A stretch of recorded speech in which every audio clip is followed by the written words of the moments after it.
ಅಂತ್ಯ ಅವರಿಗೆ ಹೇಳಲಿಕ್ಕೆ ಸಾಧ್ಯ ಇಲ್ಲ. ಅವ ಋಷಿ ಇರ್ಬೋದು, ಮುನಿ ಇರ್ಬೋದು, ಪುಂಗವ ಇರ್ಬೋದು, ಯಾರೇ ಇರ್ಬೋದು. ಆದ ಕಾರಣ ನನ್ನ ಪರಿಚಯದಿಂದ ನೀವು ವಂಚಿತರಾಗಲಿಕ್ಕೆ ಸಾಧ್ಯ ಇಲ್ಲ.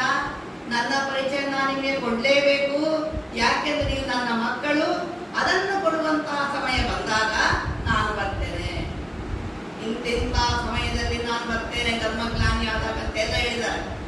ಅದಕ್ಕೆ ಸರಿಯಾಗಿ ಸಾಕ್ಷಾತ್ ಪರಮಪಿತ ಪರಮಾತ್ಮನು ಈ ಭೂಲೋಕಕ್ಕೆ ಬಂದು ಜ್ಞಾನವನ್ನು ಕೊಡ್ತಾ ಇದ್ದಾರೆ. ಅದು ಎಲ್ಲಿ ಜ್ಞಾನವನ್ನು ಕೊಡ್ತಾರೆ? ಯಾವುದೋ ಒಂದು ಆಶ್ರಮಗಳಲ್ಲಿಯಾ ಅಥವಾ ಯಾವುದೋ ಒಂದು ದೇವಸ್ಥಾನದಲ್ಲಿಯಾ?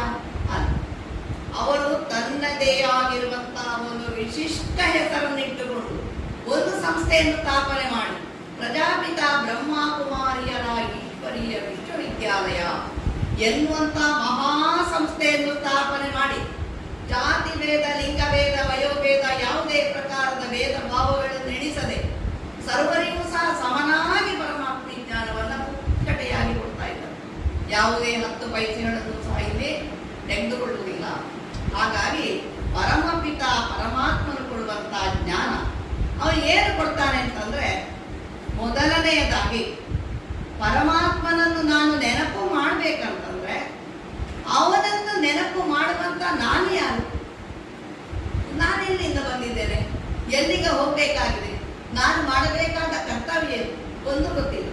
ಅದಕ್ಕೆ ಹೇಳ್ತಾರೆ, ಮಧುರ ಗುಣವ ಇರುವೆ ಬಲ್ಲುದು, ಗೋತ್ರದ ಗುಣವ ಕಾಗೆಯು ಬಲ್ಲುದು, ಹವಾದ ಗುಣವ ಹಾವು ಬಲ್ಲುದು, ವೇಳೆಯ ಗುಣವ ಕೋಳಿಯು ಬಲ್ಲುದು, ನೀನಾರೆಲ್ಲಿಂದೆಲ್ಲಿಗೆ ಬಂದ ಎಂದರಿಯದಿದ್ದೊಡೆ ಕಾಗೆ ಕೋಳಿಗಿಂತ ಕಡೆ ಕಾಣ ರಾಮನಾಥ. ಯಾವುದೋ ಒಂದು ಸ್ವಾಮಿ ಜ್ಞಾನ ಹೇಳಿದ ನಮಗೆ, ಯಾವುದೋ ಒಂದು ಋಷಿ ನನಗೆ ಜ್ಞಾನ ಹೇಳಿದ, ಯಾವುದೋ ಒಂದು ಆಶ್ರಮಗಳಿಗೆ ಹೋದೆ, ನನಗೆ ಅಲ್ಲಿ ಪರಮಾತ್ಮನ ಜ್ಞಾನ ಸಿಕ್ಕಿದೆಯಾ? ನನಗೆ ಅಲ್ಲಿ ನನ್ನ ಜ್ಞಾನ ಸಿಕ್ಕಿದೆಯಾ? ಒಂದನೇದಾಗಿ ಅದಕ್ಕೆ ನನ್ನರಿವೇ ನನಗೆ ಗುರು. ಈಗ ಒಬ್ಬ ಕುಡಿತಾನೆ 24 ಗಂಟೆ, ಅವನಿಗೆ ನಾವು ಜ್ಞಾನ ಹೇಳ್ಬೋದು, ನೀನು ಕುಡಿಬೇಡ, ನಿನಗೆ ಒಳ್ಳೇದಲ್ಲ. ಅವನು ಯಾವಾಗ ಅದು ಹೌದು ಅಂತೇಳಿ ಅದರ ಪ್ರಕಾರ ನಡೆಯುತ್ತಾನೋ ಆಗ ಅವನಿಗೆ ಅವನು ಗುರುವಾದ. ಆಗ ಅವನು ಆ ಒಂದು ದುಶ್ಚಟದಿಂದ ಪಾರಾಗಲಿಕ್ಕೆ ಸಾಧ್ಯ. ಅದೇ ರೀತಿ ಪರಮಾತ್ಮನು ಬಂದು ಮೊದಲನೆಯದಾಗಿ ನಮಗೆ ಕೊಡುವಂತಹ ಜ್ಞಾನ, ನೀನು ಶರೀರ ಅಲ್ಲ, ಈ ಶರೀರದ ಒಳಗಡೆ ಇರುವಂತಹ ಒಂದು ಚೈತನ್ಯ ಶಕ್ತಿ ಆತ್ಮ, ಪ್ರಕಾಶ ಸ್ವರೂಪನು ನೀನು, ಜ್ಯೋತಿ ಸ್ವರೂಪನು, ನಿನಗೆ ಜಾತಿ ಇಲ್ಲ. ಈ ರೀತಿ ಪರಮಾತ್ಮ ನಮಗೆ ಆತ್ಮದ ಜ್ಞಾನವನ್ನು ಪ್ರಸಾದದ ರೂಪದಲ್ಲಿ ಕೊಟ್ಟ. ಆಮೇಲೆ ಹೇಳಿದ, ನೋಡು ನಾನು ಜ್ಯೋತಿ ಸ್ವರೂಪನೇ ಇದ್ದೇನೆ. ಜ್ಯೋತಿ ಸ್ವರೂಪ ಎನ್ನುವಂಥದ್ದು ಸಾಮಾನ್ಯ ಮಹಿಮೆ ಅಲ್ಲ.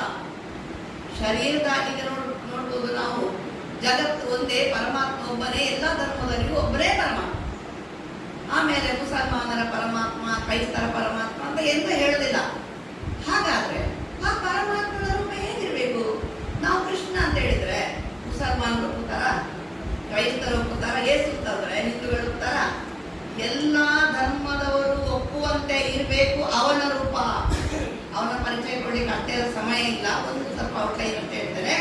ಹಾಗೆ ಅವನು ಜ್ಯೋತಿ ಸ್ವರೂಪನಾಗಿದ್ದಾನೆ.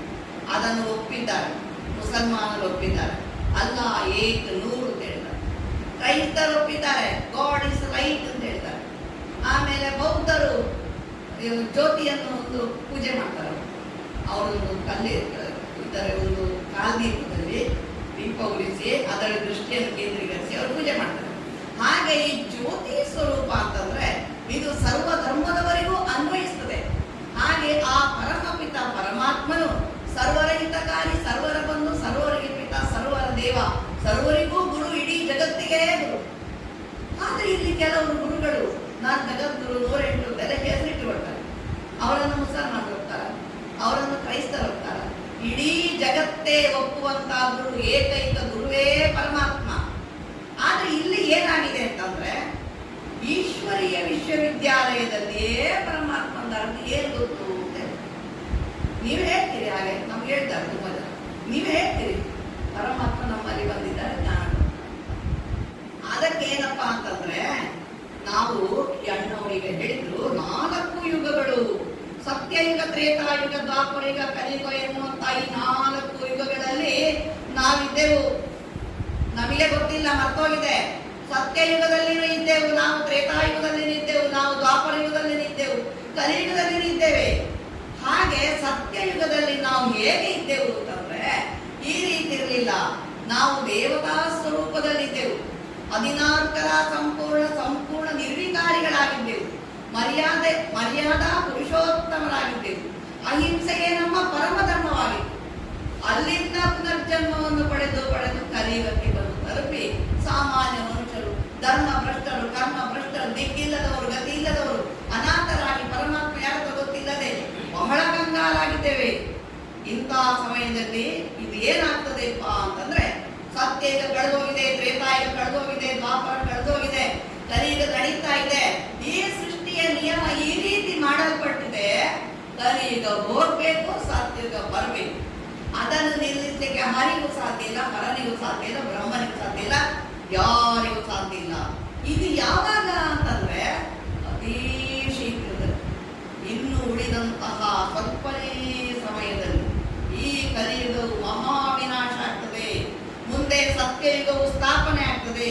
ಅದನ್ನು ಸ್ಥಾಪನೆ ಮಾಡಲಿಕ್ಕೆ ಬಂದಿದ್ದಾರೆ ಪರಮಾತ್ಮ ಅಂತೂ ಬಂದಿದ್ದಾರೆ. ಬಂದಿರುವಂತಹ ಪರಮಾತ್ಮನ ಈಶ್ವರೀಯ ವಿಶ್ವವಿದ್ಯಾಲಯದಲ್ಲೇ ಬಂದದ್ದು. ಅಲ್ಲಿನೇ ಪರಮಾತ್ಮ ತನ್ನ ಜ್ಞಾನವನ್ನು ಪ್ರಸಾರ ಮಾಡ್ತಾ ಇದ್ದಾನೆ. ನಮಗೆ ಬೇಕಂತಂದ್ರೆ ಹೌದೋ ಅಲ್ವೋ ಅಂತ ಪರೀಕ್ಷೆಯನ್ನಾದ್ರೂ ಮಾಡಲಿಕ್ಕೆ ಬರ್ಬೋದು. ನಾವು ಆ ಜ್ಞಾನವನ್ನು ಸ್ವೀಕಾರ ಮಾಡಿದ್ರೆ ಇನ್ನು ಉಳಿದಂತಹ ಸ್ವಲ್ಪನೇ ಸಮಯದಲ್ಲಿ ಆದರೂ ನಾವು ಎಷ್ಟು ಬೇಕಾದರೂ ಶ್ರೇಷ್ಠರಾಗಬಲ್ಲೆವು. ನನಗೆ ಮುಂದಿನ ಭವಿಷ್ಯದಲ್ಲಿ ಒಂದು ದೇವತಾ ಪದವಿ ಪ್ರಾಪ್ತಿಯಾಗಿರುವಂತ ಮಹಾಜ್ಞಾನವನ್ನು ಪರಮಾತ್ಮ ಕೊಡ್ತಾರೆ. ಅದಕ್ಕೆ ಇಲ್ಲಿ ಸಾಪ್ತಾಹಿಕ ಕೋರ್ಸ್ ಅಂತ ಇದೆ. ಭಾಗವತ ಸಪ್ತಾಹ, ಗೀತಾ ಸಪ್ತಾಹ ಅಂತ ಹೇಳ್ತಾರೆ ಲೌಕಿಕದಲ್ಲಿ. ಗೀತಾ ಸಪ್ತಾಹ ಅಂತಂದ್ರೆ ಗೀತೆಯ ಮೂಲ 7 ದಿನಗಳು. ಆ ಗೀತೆ ಯಾರು ನಡೆಸಿದ, ಅವನು ಎಲ್ಲಿದ್ದಾನೆ, ಹೇಗಿದ್ದಾನೆ, ಅವನ ಜೊತೆಗೆ ಸಂಬಂಧ ಜೋಡಿಸಿದ ಹೇಗೆ, ಅದನ್ನೆಲ್ಲವನ್ನು ಕೂಡ 7 ದಿನಗಳಲ್ಲಿ ತಿಳಿಸಿಕೊಡ್ತೇವೆ. ಮುಂದೆ ಏನಾಗ್ತದೆ ಅಂತಂದ್ರೆ ಆ ಜ್ಞಾನವನ್ನು ತಿಳ್ಕೊಂಡ ನಂತರ ಅದರಂತೆ ನಡೆಯುವುದಕ್ಕೆ ಇಲ್ಲಿ ಮಹಾವಾಕ್ಯ ಪ್ರತಿದಿನ ಇರ್ತದೆ. ಅದಕ್ಕೆ ಲೌಕಿಕದಲ್ಲಿ ಹೇಳ್ತಾರೆ, ಬ್ರಹ್ಮನು ಕೆಲವ್ರ ತಲೆಯಲ್ಲಿ ಒಳ್ಳೇದು ಬರ್ತಾನೆ, ಕೆಲವ್ರ ತಲೆಯಲ್ಲಿ ಕೆಟ್ಟದ್ದು ಬರ್ತಾನೆ ಅಂತ. ಅವ್ರು ಏನಾಗಿದೆ, ಇನ್ನೊಬ್ರಿಗೆ ಒಳ್ಳೇದು ಮಾಡಿ ಒಬ್ರಿಗೆ ಕೆಟ್ಟದ್ದು ಮಾಡಲಿಕ್ಕೆ ಇಲ್ಲ. ನನಗೆ ನಾನೇ ಬರ್ಕೊಳ್ಳೋದು, ನನಗೆ ನಾನೇ ಬ್ರಹ್ಮ, ನನಗೆ ನಾನೇ ಗುರು, ನಾನೇ ಒಳ್ಳೆಯ ಕೆಲಸಗಳನ್ನು ಮಾಡಿ ಶ್ರೇಷ್ಠ ಪದವಿಗಾಗಿ ಬರ್ಕೊಳ್ಬಹುದು. ನಾನೇ ಕೆಟ್ಟ ಕೆಲಸವನ್ನು ಮಾಡಿ ಕನಿಷ್ಠ ಪದವಿಗೋಸ್ಕರ ನಾನೇ ಬರ್ಕೊಳ್ಳೋದು ಇಲ್ಲ. ಇನ್ನೊಬ್ಬರು ನಮ್ಮ ಹಣೆಯಲ್ಲಿ ಬರಲಿಕ್ಕೆ ಸಾಧ್ಯ ಇಲ್ಲ. ಅದಕ್ಕೆ 7 ದಿನದಲ್ಲಿ ಬ್ರಹ್ಮ ಬರ್ತಾನೆ ಅಂತ ತೆಂಗಿನಕಾಯಿಯನ್ನು ಅಕ್ಕಿಯನ್ನೆಲ್ಲ ಇಡ್ತಾರೆ, ಬ್ರಹ್ಮ ಬರ್ದೋಗ್ಲಿ ಅಂತೇಳಿ ಅಲ್ಲ. ಇದೇ ಈಶ್ವರೀಯ ವಿಶ್ವವಿದ್ಯಾಲಯದಲ್ಲಿ ಕೊಡುವಂತಹ 7 ದಿನದ ಕೋರ್ಸ್ ಬಹಳ ಮಹತ್ವಪೂರ್ಣವಾದದ್ದು. ಅದಕ್ಕೋಸ್ಕರ ದಯಮಾಡಿ ಆ ಒಂದು ಕೋರ್ಸ್ ಅನ್ನು ಪಡೆದುಕೊಂಡು ಪರಮಾತ್ಮನೇ ಕೊಡುವಂತಹ ಈ ಶ್ರೇಷ್ಠವಾದ ಶಿಕ್ಷಣವನ್ನು ಪಡ್ಕೊಂಡು ನಿಮ್ಮ ಜೀವನವನ್ನು ನೀವು ಶ್ರೇಷ್ಠ ಮಾಡಿಕೊಡ್ಬೇಕು. ಮತ್ತೆ ಈ ಸಂಸ್ಥೆಯು ಅಕ್ಕಂದಿರ ಮುಖಾಂತರ ನಡೆಯುತ್ತದೆ, ಕುಮಾರಿಯರ ಈಶ್ವರೀಯ ವಿಶ್ವವಿದ್ಯಾಲಯ. ಯಾಕೆಂದ್ರೆ ಆ ಕುಮಾರಿಯರಿಗೆ ಮಾತ್ರ ಅವರಿಗೆ ಒಂದು ಕಾಲದಲ್ಲಿ ದೇವಿ ಅಂತ ಪೂಜೆ ಮಾಡ್ತಾ ಇದ್ರು. ಬರ್ತಾ ಬರ್ತಾ ಆ ದೇವಿಯ ಸ್ಥಾನದಿಂದ ಇಳಿಸಿ ಸಹೋದರಿ ಅಂತ ಹೇಳಿದ್ರು. ಮತ್ತೆ ಪುನಃ ಮತ್ತೆ ಎಲ್ಲರಿಗೂ ಚಂಚಲತೆ ಬುದ್ಧಿ, ಆ ದೇವಿಗೂ ಚಂಚಲ ಬುದ್ಧಿ, ಎಲ್ಲರಿಗೂ ಚಂಚಲ ಬುದ್ಧಿ, ಧರ್ಮ ಭ್ರಷ್ಟರು ಕರ್ಮ ಭ್ರಷ್ಟರಾಗಿದ್ದಾರೆ. ಅಂತಹ ತ್ಯಾಗಮಯಿಯಾಗಿರುವಂತಹ ಅಕ್ಕಂದಿರ ಮುಖಾಂತರ ಈ ಜ್ಞಾನವನ್ನ ಇಲ್ಲಿ ಉಳಿಸಲಾಗ್ತದೆ. ಹಾಗೆ ಹೆಚ್ಚು ಹೇಳಲಿಕ್ಕೆ ನಮಗೆ ಸಮಯ ಇಲ್ಲ. ಮಹಾಶಿವರಾತ್ರಿ ಅಂತಂದ್ರೆ ಪರಮಪಿತ ಪರಮಾತ್ಮನ ವರ್ತಮಾನ ಸಮಯದಲ್ಲಿ ಬಂದಂತಹ ಸಮಯ. ಅದಕ್ಕೆ ರಾತ್ರಿ ಎನ್ನುವಂತ ಒಂದು ಶಬ್ದವನ್ನು ಉಪಯೋಗಿಸ್ತಾರೆ. ಶಿವರಾತ್ರಿ, ನವರಾತ್ರಿ, ದೀಪಾವಳಿ ಎನ್ನುವಂಥದ್ದು 3 ಕೂಡ ಅದು ಅಂಧಕಾರದ ಸಂಕೇತ. ಶಿವನು ರಾತ್ರಿಯಲ್ಲಿ ಬಂದ, ಆಗ ಅವನು ಯಾಕೆ ಹಗಲು ಬರಲಿಲ್ಲ ಅಂತಂದ್ರೆ ಯಾವಾಗ ಅಜ್ಞಾನ ಅಂಧಕಾರ ಯಾವಾಗ ಜಾಸ್ತಿ ಆಗ್ತದೆ ಅಂತ ಸಮಯದಲ್ಲಿ ಶಿವನು ಬಂದ. ಈಗ ಮನುಷ್ಯಾತ್ಮರ ಇತಿಹಾಸದಲ್ಲಿ ಅತ್ಯಂತ ಅಪಾಯಕಾರಿ ಸಮಯ. ಇನ್ನು ಮುಂದೆ ಏನಾಗ್ತದೆ ಅಂತ ಹೇಳಲಿಕ್ಕೆ ಸಾಧ್ಯ ಇಲ್ಲ. ಅದಕ್ಕಿಂತ ಮೊದಲು ಇಲ್ಲಿ ಪರಮಾತ್ಮನ ಕೊಡುವಂತಹ ಶಿಕ್ಷಣವನ್ನ ಸ್ವೀಕಾರ ಮಾಡಿ ನೀವು ಅದರ ಮುಖಾಂತರ ನಡೆದು ಜೀವನವನ್ನು ಪಾವನಗೊಳಿಸಬೇಕಂತೇಳಿ ನಾನು ಈಶ್ವರೀಯ ವಿಶ್ವವಿದ್ಯಾಲಯದ ಪರವಾಗಿನೂ ವೈಯಕ್ತಿಕವಾಗಿನೂ ಈಶ್ವರನ ಪರವಾಗಿನೂ ಎಲ್ಲರ ಪರವಾಗಿ ಕೇಳಿಕೊಡ್ತೇನೆ. ಇನ್ನೊಂದು 2 ಭಗವಂತನ ಗೀತೋಪದೇಶ ಅವರು ಏನು ಹೇಳಿದ್ದಾರೆ ಗೊತ್ತಾದ ಕಾರಣ ಎಲ್ಲ ಮಾಡ್ತೇನೆ ಸ್ವಲ್ಪ. शिव अवतरण और एकानमी के अवतार ಶಿವನ ಅವತರಣೆ ಮತ್ತು ಉಳಿಸುವಿಕೆಯ ಅವತಾರ. ಏನೆಲ್ಲ ಉಳಿಸಬೇಕು ನಾವು ಅಂತ ಹೇಳ್ತಾರೆ, ಉಳಿಸುವುದು ಇದು ಬಹಳ ಇಂಪಾರ್ಟೆಂಟ್. आज त्रिमूर्ति शिव बाप अपने अति प्यारे प्यारे मीठे मीठे सालिग्राम बच्चों से मिलने आए. ಈ ದಿನ ತ್ರಿಮೂರ್ತಿ ಶಿವ, ತ್ರಿಮೂರ್ತಿ ಅಂತ ಯಾಕೆ ಹೇಳ್ತಾರೆ? ಬ್ರಹ್ಮ ವಿಷ್ಣು ಶಂಕರ 3 ಮೂರ್ತಿಗಳನ್ನು ರಚನೆ ಮಾಡಿದಂತ ಅವಕ್ಕೆ ತ್ರಿಮೂರ್ತಿ. ಬ್ರಹ್ಮನ ಮುಖಾಂತರ ಸ್ಥಾಪನೆ, ವಿಷ್ಣುವಿನ ಮುಖಾಂತರ ಪಾಲನೆ, ಶಂಕರನ ಮುಖಾಂತರ ಜಗತ್ತಿನ ಅಸುರಿ ಗುಣಗಳ ಅಸುರಿ ಶಕ್ತಿಯ ಮಹಾವಿನಾಶ. ಇದಕ್ಕೋಸ್ಕರ ಅವರಿಗೆ ತ್ರಿಮೂರ್ತಿ ಶಿವ ಅಂತ ಹೇಳ್ತಾರೆ. ಈ ತ್ರಿಮೂರ್ತಿ ಶಿವನು ಪರಮಾತ್ಮನು ಸಾಲಿಗ್ರಾಮ, ಸಾಲಿಗ್ರಾಮ ಅಂದ್ರೆ ಆತ್ಮ ಜ್ಯೋತಿಗಳು, ಅವರು ನಿಧನ ಮಾಡಲಿಕ್ಕೆ ಬಂದೇನೆ ಅಂತ ಹೇಳ್ತಾರೆ. आज के दिन शिव और सालिग्राम का विशेष दिवस है, तो बाप को बच्चों से मिलकर खुशी हो रही है कि बच्चों का बर्थडे बाप मनाने आए हैं. ಶಿವರಾತ್ರಿ ಅಂದ್ರೆ ಶಿವ ಪರಮಾತ್ಮನ ಬರ್ತಡೇ. ಅವರು ಈ ಭೂಮಿಯಲ್ಲಿ ಅವತರಿಸಿದಂತಹ ದಿವಸ. ಅವರಿಗೆ ಜನ್ಮ ತಾಯಿಯ ಗರ್ಭದಲ್ಲಿಲ್ಲ, ಅವರು ಜ್ಯೋತಿ. ಯಾಕೆಂದ್ರೆ 9 ತಿಂಗಳವರೆಗೆ ಆ ಮಹಾಶಕ್ತಿಯನ್ನು ಹೊಟ್ಟೆಯಲ್ಲಿ ಇಟ್ಟುಕೊಳ್ಳುವಂತಹ ಶಕ್ತಿ ಯಾವ ತಾಯಿಗಿಲ್ಲ. ಅಂತಹ ಮಹಾಶಕ್ತಿಶಾಲಿ ಅಂತಹ ಪರಮಾತ್ಮ ಅವರು ಬೇರೆ ರೂಪದಲ್ಲಿ ಬರ್ತಾರೆ. ಅವರೊಬ್ಬ ವೃದ್ಧ ಮಾನವನ ಶರೀರವನ್ನ ಪ್ರವೇಶ ಮಾಡಿ ಬರ್ತಾರೆ. ಅವಜಾನಂತಿ ಮೂಢ ಮಾನುಷೀಂ ತನುಮಾಶಿತಂ ಪರಂಭಾವ ಮಜಾನಂತೋ ಮಮಭೂತ ಮಹೇಶ್ವರ. ಸರ್ವಭೂತಗಳಿಗೂ ಮಹೇಶ್ವರನಾದಂತಹ ನಾನು ಒಬ್ಬ ಮನುಷ್ಯನ ತನುವನ್ನು ಆಧಾರ ಪಡ್ಕೊಂಡು ಬರ್ತೇನೆ. ಆ ರೀತಿ ಬಂದಂತಹ ನನ್ನನ್ನು ಮೂಢಮತಿಗಳು ಮಾತ್ರ ಅಲ್ಲಗಳೆಯುತ್ತಾರೆ. ಒಳ್ಳೆಯವರು ಅವನನ್ನು ಪಡ್ಕೊಂಡು ಸಾಹಿತ್ಯ ಪದವಿಯನ್ನು ಪಡೆಯುತ್ತಾರೆ. ಮತ್ತೆ ಇನ್ನೊಂದು ಹೇಳಿದ್ದಾರೆ, ಮಯಾಧ್ಯಕ್ಷೇಣ ಪ್ರಕೃತಿ ಸೂಯತೆ ಸಚರಾಚರಂ ಹೇತು ನಾನೇನ ಕೌಂತೆಯ ಜಗತ್ತಿ ಪರಿವರ್ತತೆ. ಜಗತ್ತು ಮತ್ತೆ ಮತ್ತೆ ಪರಿವರ್ತನೆ ಆಗ್ತಾ ಇರ್ತಾರೆ. ಈಗ ನಾವು ಹೇಳಿದ್ದಾರೆ 5000 ವರ್ಷಗಳಿಗೆ ಒಂದು ಸಲ ಈ ಸೃಷ್ಟಿಯ ಪುನರಾವರ್ತನೆ. ಆವಾಗ ಒಂದು ಸಲ ಆದಂತೆ ಮತ್ತೊಂದು ಸಲ ಆಗ್ತದೆ. ಒಂದು ಸಲ ಶೂಟಿಂಗ್ ಆಗಿದೆ, ಅದಕ್ಕೋಸ್ಕರನೇ ಒಬ್ಬರ ನೋಡಿದ್ರೆ ನಾನು ಇದಕ್ಕಿಂತ ಮುಂದೆ ಎಲ್ಲ ನೋಡಿದ್ದೇನೆ. ಒಂದು ಜಾಗ ನೋಡಿದ್ರೆ ಈ ಜಾಗ ಇದಕ್ಕಿಂತ ಮುಂದೆ ಎಲ್ಲ ನೋಡಿದ್ದೇನೆ. ಒಂದು ಮಾತು ಕೇಳಿದ್ರೆ ಈ ಮಾತು ಇದಕ್ಕಿಂತ ಮುಂದೆ ನಾನು ಎಲ್ಲೋ ಕೇಳಿದ್ದೇನೆ ಅಂತ. ಯಾಕೆಂದ್ರೆ ಅದೇ ಟೈಮಿಗೆ ಅದೇ ಸಮಯದಲ್ಲಿ ಆ ಒಂದು ಘಟನೆ ನಡೆದಿತ್ತು. ಅದು ಯಾವಾಗ? ಸರಿ 5000 ವರ್ಷಕ್ಕಿಂತ ಮೊದಲು. ಹಾಗೆ 5000 ವರ್ಷಗಳಿಗೊಂದು ಸಲ ಈ ಸೃಷ್ಟಿಯು ಪುನರಾವರ್ತನೆಯಾಗ್ತದೆ. ಪರಮಾತ್ಮನು ಸಹ 5000 ವರ್ಷಗಳಿಗೆ ಒಂದು ಸಲ ಮಾತ್ರ ಬರ್ತಾರೆ ಈ ಭೂಲೋಕಕ್ಕೆ. ಈಗ ಕಲಿಯುಗ ಅಲ್ಲ, ಈಗ ಸತ್ಯಯುಗನೂ ಅಲ್ಲ. ಈ ಒಂದು ನಡುವಿನ ಯುಗವೇ ಸಂಗಮ ಯುಗ, ಪುರುಷೋತ್ತಮ ಯುಗ, ಕಲ್ಯಾಣಕಾರಿ ಯುಗ, ಮಂಗಳಕರವಾದ ಯುಗ ಅಂತೆಲ್ಲ. ಯಾಕೆಂದ್ರೆ ಪರಮಾತ್ಮನು ಬಂದಂತಹ ಸಮಯ ವಜ್ರ ಸಮಾನವಾದಂತಹ ಯುಗ. ಈ ಸಮಯದಲ್ಲಿ ಮಾತ್ರ ನಾವು ಭಾಗ್ಯಶಾಲಿಗಳಾಗಲಿಕ್ಕೆ ಸಾಧ್ಯ. ಒಂದು ವೇಳೆ ಬಂದು ಈ ಒಂದು ಜ್ಞಾನಕ್ಕೆ ಬಂದು ನಾನೊಂದು ವೇಳೆ ಪರಮಾತ್ಮನನ್ನು ತಿಳ್ಕೊಂಡು ಬಿಟ್ರೆ ಆಗೋ ಸೌಭಾಗ್ಯ. ಕಳ್ಕೊಂಡ್ರೆ ಮತ್ತೆ ಒಂದು ದಿನ ನನಗೆ ಪಶ್ಚಾತ್ತಾಪ. ಅದಕ್ಕೆ ಬಾಬಾ ಹೇಳ್ತಾರೆ, और बच्चे कहते हैं कि हम बापू का बर्थडे मनाने आए हैं, बापू को भी खुशी, बच्चों को भी खुशी. ಬಂದಿರುವಂತಹ ಪರಮಾತ್ಮ ನಮಗೆ ಜ್ಞಾನ ಕೊಡ್ತಾರೆ. ಜ್ಞಾನ ಕೊಟ್ಟ ತಕ್ಷಣ ನಾವೇನ್ ಮಾಡ್ತೇವೆ? ನಮಗೊಂದು ಪುನರ್ಜನ್ಮ ಸಿಗ್ತದೆ. ಮೊದಲಿನ ಹಾಗೆ ನಾವಿಲ್ಲ. ಈಗ ಉದಾಹರಣೆಗೋಸ್ಕರ ನರೇಂದ್ರ ಮೋದಿ ಅಥವಾ ಅವರುಗಳ ದೊಡ್ಡ ಪ್ರಧಾನಮಂತ್ರಿ, ಅವರು ಇಡೀ ಜಗತ್ತನ್ನೇ 24 ಗಂಟೆಯಲ್ಲಿ ಹೇಳ್ತಾರೆ. ಒಬ್ಬ ಸ್ವಾಮಿ 24 ಗಂಟೆ ಅವನಿಗೆ 24 ಗಂಟೆಗೆ ಅವನು ಏನೋ ಒಳ್ಳೆ ಕೆಲಸ ಮಾಡ್ತಾನೆ. ಒಬ್ಬ ವಿಜ್ಞಾನಿ ಏನೋ ಆವಿಷ್ಕಾರ, ಒಬ್ಬ ಹುಡುಗ 24 ಗಂಟೆ ಏನೇನೋ ಮಾಡಿ ಹಾಕ. ಅದೇ 24 ಗಂಟೆ ನಮಗೂ ಕೊಟ್ಟಿದ್ದಾರೆ. ಆ 24 ಗಂಟೆಯಲ್ಲಿ ಕೇವಲ ಒಂದೇ ಒಂದು ಗಂಟೆ ಹೇಳು. ಆ ಒಂದು ಗಂಟೆಯಲ್ಲಿ ನಿನಗೆ 4 ಯುಗಗಳಿಗಾಗುವ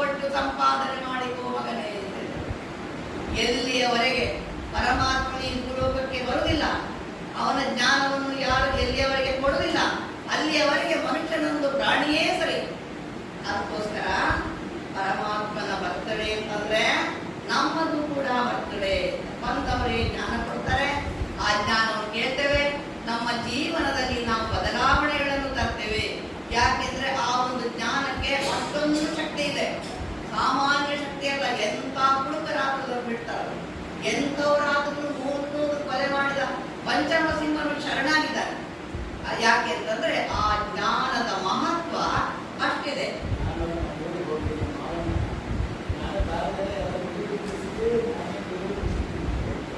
बाबा बेचला बाप और बच्चों का साथ में एक समय पर बर्थडे ಆ ಪರಮಾತ್ಮಂದು ಕೂಡ ಇವತ್ತೇ ಬರ್ತದೆ, ನಮ್ಮದು ಆತ್ಮಗಳದ್ದು ಅವರ ಮಕ್ಕಳದ್ದು ಕೂಡ ಇವತ್ತು ನಮ್ಮದು ಕೂಡ ಬರ್ತದೆ.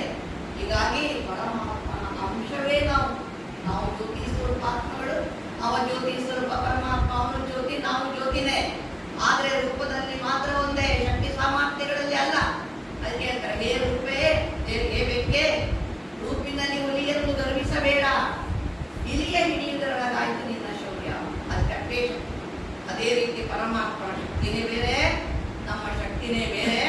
ಆದ್ರೆ ರೂಪ ಮಾತ್ರ ಹೇಗಿದೆ, ಆತ್ಮ ಮತ್ತೆ ಪರಮಾತ್ಮನ ರೂಪ ಒಂದೇ ರೀತಿ ಇದೆ. ಇಂತಹ ಪರಮಾತ್ಮನಲ್ಲಿ ನಾವು ಮಾತಾಡ್ಬೋದು. ಈಗ ನಾವು ಭಕ್ತಿ ಮಾಡುವಾಗ ಆ ಪರಮಾತ್ಮಗೆ ಹೇಳ್ತೇವೆ, ಪರಮಾತ್ಮ ನನಗೆ ಮಗು, ಪರಮಾತ್ಮ ನನಗೆ ಒಂದು ಮಗ, ನೀವು ಒಳ್ಳೆ ಹೆಂಡತಿ ಅನ್ಬೋದು, ಒಟ್ಟಿಗೆ ಆಸ್ತಿ ಕೊಡು ಪಾಸ್ತಿ ಕೊಡು ಅಂತ ಕೇಳ್ತೇವೆ. ಅವನಿಗೆ ನಾವು ಹರಕೆ ಇಡ್ತೇವೆ, ಸಂಕಲ್ಪ ಪೂಜೆ ಅಂತ ಹೇಳ್ತಾರೆ. ಅವನು ಉದ್ಧಾರ ಕೊಡ್ತಾನೆ, ನಮಗೆ ಅದು ಗೊತ್ತಾಗ್ತದೆ. ಅದಕ್ಕೆ ಬರೇ ಒಂದು ಸೈಡ್ ಮಾತ್ರ ಹೇಳ್ತಾ ಹೋಗುದು ಹೇಳ್ತಾ ಹೋಗುದು ಹೇಳ್ತಾ ಹೋಗುದು, ಅವನೇನು ಹೇಳ್ತಾನೆ ಅಂತ ನಮ್ಗೆ ಗೊತ್ತಾಗುದಿಲ್ಲ. ಆದ್ರೆ ಇಲ್ಲಿ ಟೂ ವೇ, ಇಲ್ಲಿ ಪರಮಾತ್ಮ ನಮ್ಮ ಹತ್ರ ಮಾತಾಡ್ತಾನೆ, ನಮಗೆ ಅನುಭವ ಆಗ್ತದೆ, ನಮಗೆ ಟಚ್ ಆಗ್ತದೆ. ಅದಕ್ಕೋಸ್ಕರ ಆ ಭಕ್ತಿ ಅಂತಂದ್ರೆ ಅದಕ್ಕಿಂತ ಬಹು ಎತ್ತರದ ಸ್ಟೇಜ್ ಇದೆ. ಭಕ್ತಿ ಇಂತನೂ ಕೂಡ ಒಂದು ಫೋಟೋ ಇಟ್ಟು ನಾವು ಭಜನೆ ಮಾಡೋದಿಲ್ಲ, ಇಲ್ಲೊಂದು ಆರತಿ ಇಲ್ಲ, ಎಂಥದಿಲ್ಲ. ಎಲ್ಲ ಸ್ವಾಮಿಗಳು ಹೋಗಿದ್ದಾರೆ ಮೌಂಟಾಬ್ಗೆ. ಅಲ್ಲಿ ಅವ್ರು ಏನು ಹೇಳಿದ್ರು ಅಂತ, ಆ ದೊಡ್ಡ ದೊಡ್ಡ ಸ್ವಾಮಿಗಳು, ಮಹಾಮಂಡಲೇಶ್ವರರು ಎಲ್ಲ ಹೋಗಿದ್ದಾರೆ. ಹೋಗಿ ಹೇಳಿದ್ರು, ಗಂಟೆ ಜಾಗಟೆಗಳಿಲ್ಲ, ತೀರ್ಥ ಪ್ರಸಾದಗಳಿಲ್ಲ, ಇಲ್ಲಿರುವಂತಹ ಶಕ್ತಿ ಇನ್ನೊಂದು ಕಡೆ ಇಲ್ಲ. ಆಮೇಲೆ ಹೇಳಿದ್ರು, ನಮ್ಮ ಎಲ್ಲಾ ಮಠಗಳನ್ನು ನಿಮ್ಮ ಈಶ್ವರ್ಯ ವಿಶ್ವವಿದ್ಯಾಲಯ ಮಾಡಿ. ಕೊನೆಗೆ ಅವರಿಗೆ ಖುಷಿ ಆಗ್ಬೇಕಲ್ಲ ಅಂತೇಳಿ ನಮ್ಮವ್ರು ಹೇಳಿದ್ರು, ನಮ್ಮ ಈಶ್ವರ್ಯ ವಿಶ್ವವಿದ್ಯಾಲಯವನ್ನೆಲ್ಲ ಮಠ ಮಾಡಿ ಅಂತ ಹೇಳಿದ್ರು. ಅಂದ್ರೆ ಆ ಕಾಶಿ ಜಗದ್ಗುರುಗಳು 200 ಎಕರೆ ಜಾಗವನ್ನು ಕೊಟ್ಟಿದ್ದಾರೆ ಆಶ್ರಮಕ್ಕೆ. ಅವರು ಈ ಜ್ಞಾನ ತಿಳ್ಕೊಂಡು, ಅದಕ್ಕೆ ಈ ಜ್ಞಾನವನ್ನು ತಿಳ್ಕೊಂಡಂತ ಮನುಷ್ಯ ಅವನು ಹಾಗೆಯಾಗಿ ಉಳಿಲಿಕ್ಕೆ ಸಾಧ್ಯ ಇಲ್ಲ, ಅವನು ಕೋಗಿಲೆಯಾಗಿದ್ದಾನೆ. ಅದಕ್ಕೆ ಬಾಬಾ ಹೇಳ್ತಾರೆ, ಪದುಮಾ ಗುಣ, ನಿಮಗೆ ಧನ್ಯವಾದಗಳು, ನಿಮಗೆ ಶುಭಾಶಯಗಳು, ಈ ಒಂದು ಬರ್ತಡೆಯನ್ನ ಮಾಡಿದ್ದಕ್ಕೆ ಅಂತ ಹೇಳಿ ಬಾಬಾ ಹೇಳ್ತಾರೆ.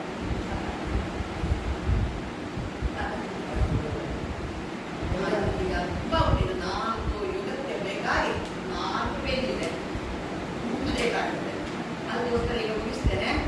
ಲಾಸ್ಟಿಗೆ ಪರಮಾತ್ಮ ಒಂದು ವರ, ಈ ದಿನ ವರದಾನಗಳನ್ನು ಕೊಟ್ಟಿದ್ದೇನೆ.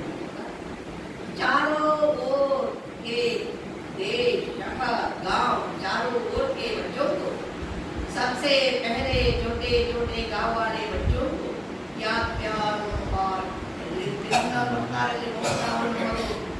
ಬಹಳಷ್ಟು ಭವ್ಯವಾದಂತಹ ಶ್ವೇತವಾದಂತಹ ಕಟ್ಟಡಗಳಿಂದ ಕಂಗೊಳಿಸುತ್ತಿರುವಂತಹ ಅರಾವಳಿ ಬೆಟ್ಟದಲ್ಲಿರುವಂತಹ ಮಧುಬನ, ಮೌಂಟ್ ಆಬು ನಮ್ಮ ಪ್ರಧಾನ ಕೇಂದ್ರ. ಅಲ್ಲಿ ಪರಮಾತ್ಮ ಬಂದಿದ್ದು. ನಾವು ಯುಗಪ್ಪ ಪುಣ್ಯಕ್ಷೇತ್ರಕ್ಕೆ ಹೋಗ್ತೇವೆ, ವರ್ಷಕ್ಕೆ 2 ಸಲ ಹೋಗ್ತೇವೆ. ಹಾಗೆ ಅಲ್ಲಿಗೆ ಎಲ್ಲರೂ ಚಕ್ಕು ಬೈ ಚಕ್ಕು ನಾವು ಹೋಗಿರ್ತೇವೆ. ಅದಕ್ಕೆ ಪರಮಾತ್ಮ ಹೇಳ್ತಾರೆ, ಇಂತಿಂತಹ ಮಕ್ಕಳಿಗೆ, ಹಳ್ಳಿಯಿಂದ ಬಂದವರಿಗೆ, ಡೆಲ್ಲಿಯಿಂದ ಬಂದವರಿಗೆ, ಎಲ್ಲರಿಗೂ ಸಹ ನಾನು ನಿಮಗೆ ಶುಭಾಶಯಗಳನ್ನು ಕೊಡ್ತೇನೆ. साथ में आप सबको मुबारक, जितने मुबारक दे आपको धारणा कर सकते हो उसमें, उससे भी ज़्यादा. ಅವರಿಗೆ ಆಯ್ತು, ಬಿಳಿ ಸೀರೆ ಉಟ್ಟು ಬಂದೆ ಅಥವಾ ಬಿಳಿ ಡ್ರೆಸ್ ಉಟ್ಟು ಬ್ಯಾಗ್ ಹಾಕೊಂಡು ಬಂದೆ, ಇಲ್ಲಿ ಕೂತೆ ಮಹಾವಾಕ್ಯ ಕೇಳಿದೆ. ನೀನು ಬ್ರಹ್ಮಕುಮಾರ ಅಲ್ಲ, ನೀನು ಬ್ರಹ್ಮಕುಮಾರ ಆಗುವುದು ಪರಮಾತ್ಮನ ಜ್ಞಾನವನ್ನು ಕೇಳಿ ಅದರಂತೆ ನಡೆದು ನಿನ್ನ ಜೀವನವನ್ನ ಶ್ರೇಷ್ಠ ಮಾಡಿಕೊಂಡಾಗ. ಅದಕ್ಕೆ ಹೇಳ್ತಾರೆ, ಆಕಳು ಕೆಚ್ಚಲು. ಈಗ ಆಧ್ಯಾತ್ಮ ಇಲ್ಲದ ಜ್ಞಾನ ಹಾಲಿಲ್ಲದ ಕೆಚ್ಚಲಿಲ್ಲ, ಕೆಚ್ಚಲಿದ್ದೇನು ಪ್ರಯೋಜನ, ಹಾಲಿಲ್ಲ. ಅದೇ ರೀತಿ ಜ್ಞಾನ ಇದ್ದೇನು ಪ್ರಯೋಜನ, ಅದನ್ನು ಅನುಷ್ಠಾನಕ್ಕೆ ತರಲಿಲ್ಲ ಅಂದ್ರೆ. ಒಬ್ಬರ ಹತ್ರ ದೊಡ್ಡದು ಫಾರಿನಿಂದ ತಂದ ವಾಷಿಂಗ್ ಮಿಷನ್, ಅದು ಇಸ್ತ್ರಿ ಸಮೇತ ಹಾಕಿ ಬರ್ತದೆ, ಆದ್ರೆ ಯೂಸ್ ಮಾಡಲಿಕ್ಕೆ ಗೊತ್ತಿಲ್ಲ.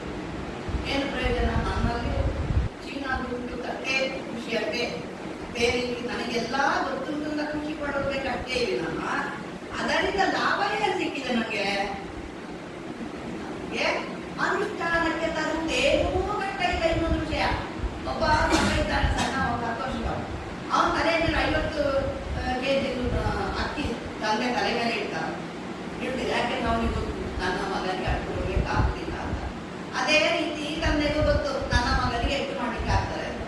ಹಾಗೆ ನಮಗೆ ಮಾಡ್ಲಿಕ್ಕೆ ಆಗುವುದನ್ನು, ನಮಗೆ ಅನುಷ್ಠಾನಕ್ಕೆ ತರಲಿಕ್ಕೆ ಆಗುವುದನ್ನು ಮಾತ್ರ ಪರಮಾತ್ಮ. ಹಾಗಾಗಿ ಭಗವಂತ ಹೇಳ್ತಾರೆ, ಅದನ್ನು ನಮಗೆ ಅನುಷ್ಠಾನಕ್ಕೆ ತರಲಿಕ್ಕೆ ಆಗ್ತದೆ. ಒಂದು ವೇಳೆ ನಾವು ಈ ಜ್ಞಾನವನ್ನು ಪಡ್ಕೊಂಡ್ರೆ ಆಹೋ ಸೌಭಾಗ್ಯ. ನಮ್ಮಂತ ಸೌಭಾಗ್ಯಶಾಲಿಗಳು ಈ ಜಗತ್ತಿನಲ್ಲಿ ಇನ್ನೂ ಬರಿಲ್ಲ. ಹೇಳ್ತಾರೆ ಮಹಾನ್ ಆತ್ಮ, ಎಂತಾತ್ಮ? ಪಾಪಾತ್ಮ, ಪುಣ್ಯಾತ್ಮನ, ಮಹಾನಾತ್ಮನ, ದೇವಾತ್ಮನ, ಪರಮಾತ್ಮ ಅಂತಲ್ಲ, ಅದವರು ಬೇರೆ. ಹಾಗಾಗಿ ಈ ಜ್ಞಾನವನ್ನು ಕೇಳಿ ಅದರಂತೆ ನಾವು ನಡೆದ್ರೆ ನಾವು ದೇವಾತ್ಮನಾಗುವುದು ಶತಸಿದ್ಧ. ಇದು ನರನನ್ನು ನಾರಾಯಣ ಮಾಡುವಂತಹ ಜ್ಞಾನ, ನಾರಿಯನ್ನು ಲಕ್ಷ್ಮೀ ಮಾಡುವಂತಹ ಜ್ಞಾನ.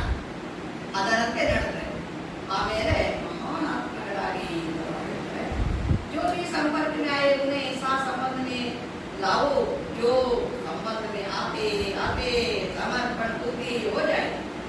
ನಮ್ಮ ಸಂಪರ್ಕದಲ್ಲಿ ನಮ್ಮ ಮನೆಗೆ ಬರ್ತಾರೆ.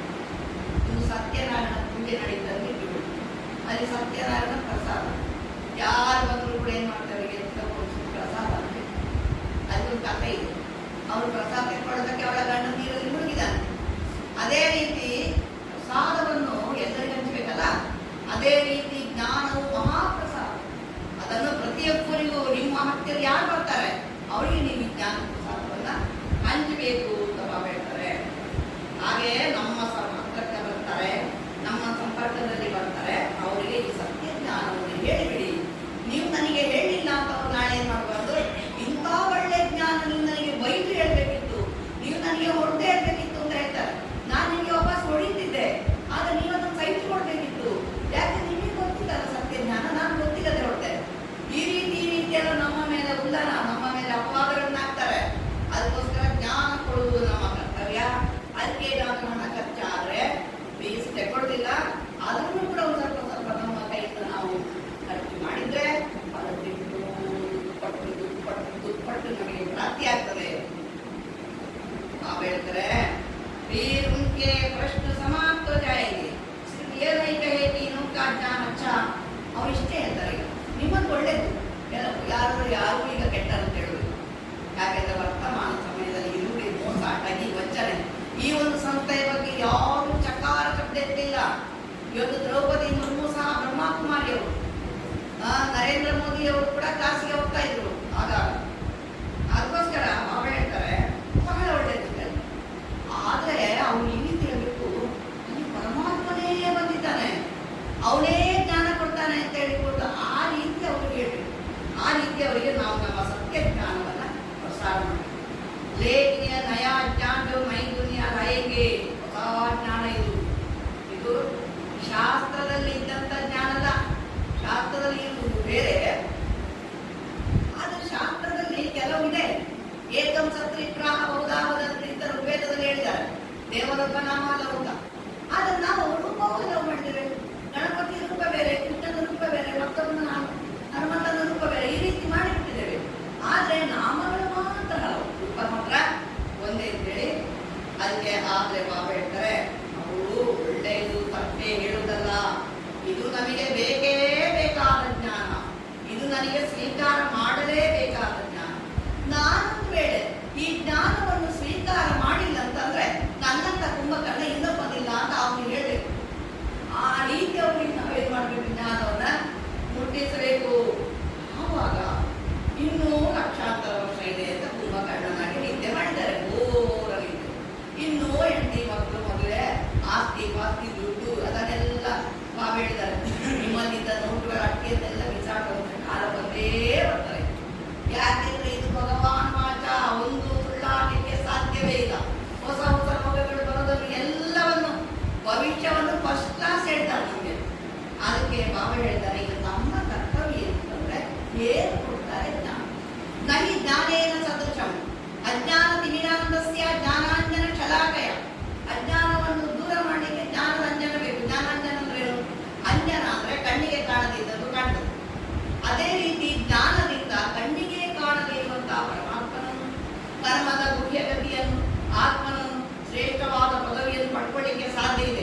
ಅದಕ್ಕೆ ಜ್ಞಾನಾಂಜನ ಅಂತ ಹೇಳ್ತಾರೆ. ಆವಾಗ ನಮ್ಮಲ್ಲಿದ್ದಂಥ ಜ್ಞಾನ ದೂರ ಆಗ್ತದೆ. ನಾವು ಹೇಳ್ತಾರೆ ನಿಮ್ಮ ನವೀನತೆ, ನಿಮ್ಮ ಮಹಾನತೆಯ ಮುಖಾಂತರ ನೀವು ಇನ್ನೊಬ್ಬರಿಗೆ ಸ್ನೇಹವನ್ನು ಕೊಡ್ತೀರಿ. ಆ ಸ್ನೇಹದ ಮುಖಾಂತರ ಪ್ರತಿಯೊಬ್ಬರನ್ನೂ ಕೂಡ ಈ ಪರಮಾತ್ಮನ ಸಂಬಂಧಕ್ಕೆ ಕರ್ಕೊಂಡು ಬನ್ನಿ. ನಿಮ್ಮ ಸಂಬಂಧಕ್ಕೆ ಅಲ್ಲ, ನಿಮ್ಮನ್ನು ಹೊಗಳದಲ್ಲ ಅವರು. ಈ ಬಾರಿ ಒಳ್ಳೆಯವರು, ರತ್ನಕ್ಕ ಬಾರಿ ಒಳ್ಳೆಯವರು, ಬಾರಿ ಚಂದ ಕ್ಲಾಸ್ ಮಾಡ್ತಾರೆ, ಅದಲ್ಲ. ಮತ್ತೆ ಯಾರ ಸಂಬಂಧಕ್ಕೆ? ನಮ್ಮನ್ನು ನೋಡ್ಲಿಕ್ಕೆ. ಈಗ ನಾವು ಸುಮ್ಮನೆ ಬೇರೆಗಳಷ್ಟೇ, ನಾವು ಪರಮಾತ್ಮನ ಹೇಳುತ್ತೇವೆ. ಆದ್ರೆ ಪರಮಾತ್ಮನ ಸಂಬಂಧದಲ್ಲಿ ಹೋಗ್ಬೇಕು. ಇಂಥ ಒಂದು ಕರ್ತವ್ಯವನ್ನು ಮಾಡಿ ಮಕ್ಕಳೇ. ಏಕ ಪರಮಾತ್ಮಕ್ಕೆ ಪ್ಯಾರೆ ಬರೋ ವಿಷ್ಣುಕ್ಕೆ ಪ್ಯಾರೆ ಬರೀತಾರೆ. ನಾನು ರಾಮಪ್ಪನನ್ನು ಪ್ರೀತಿ ಮಾಡಬೇಕು, ಸೋಮಪ್ಪನನ್ನು ಪ್ರೀತಿ ಮಾಡಬೇಕು, ಹೇಗಾದ್ರೂ ಮಾಡಿ ಅವ್ರು ನನ್ನವರಾಗಬೇಕು ಅಲ್ಲ.